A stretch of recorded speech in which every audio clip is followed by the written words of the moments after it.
Yeah, we both have different skill sets and we're different people, obviously. And so, what makes us a strong team is the way that we collaborate and the way that we communicate and work together. Uh, every decision that we make runs through us, which is maybe a little unusual and different from how a lot of other skaters approach their work. We've developed sort of the point of view over the course of our career where we feel more emboldened when we have control. And so we appreciate all of the input that we receive from so many different sources. But if Maya and I aren't really feeling it, we know that that will become apparent and visible when we're on the ice.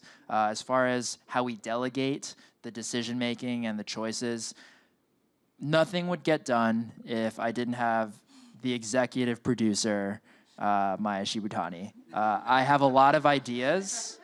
And I'll come up with 100 ideas, and maybe 2 of them will stick to the wall. Yeah, Alex is really creative. He's good. But I mean, that's the other thing. Collaboration in any field is so important. The more ideas that you throw out there, we have this saying where, well, it's not our saying, but no idea is a bad idea, because if everyone is open-minded and willing to listen, that's how we come up with great work. And for us, collaboration has been so important because we have amazing coaches and we've sought out the advice of people that we really admire and have people that have inspired us. But really, like Alex said, it's come down to the 2 of us being fully in charge of what we're doing on the ice, and I think that you can see that confidence when we're competing. If you don't mind, can I double back?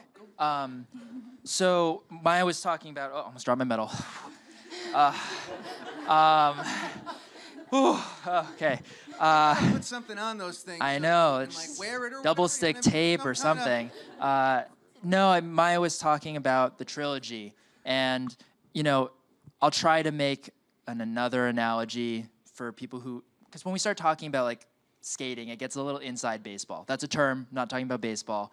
But I guess we'll compare the first part of the trilogy, when we started skating to Fix You, to television series, right?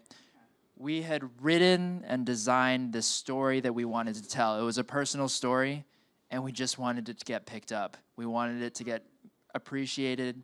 We hoped that maybe we could make a second season of it, and that's kind of how it worked. There was no grand design at the very beginning. Just like life, things happen, and we had to adjust on the fly a little bit.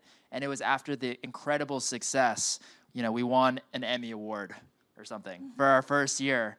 And it was incredibly successful, and we figured, well, this thing has legs. And so let's figure out how to develop it and grow. And we knew that we had 2 more years. And so a lot of the great stories that I grew up, not Harry Potter, that's not a trilogy, but like Lord of the Rings, that's a trilogy. Stories are told in parts. There needs to be character development. And because we were dealing with 2 characters that were ourselves, we knew that we had the potential to come up with something completely different than what had ever been done before.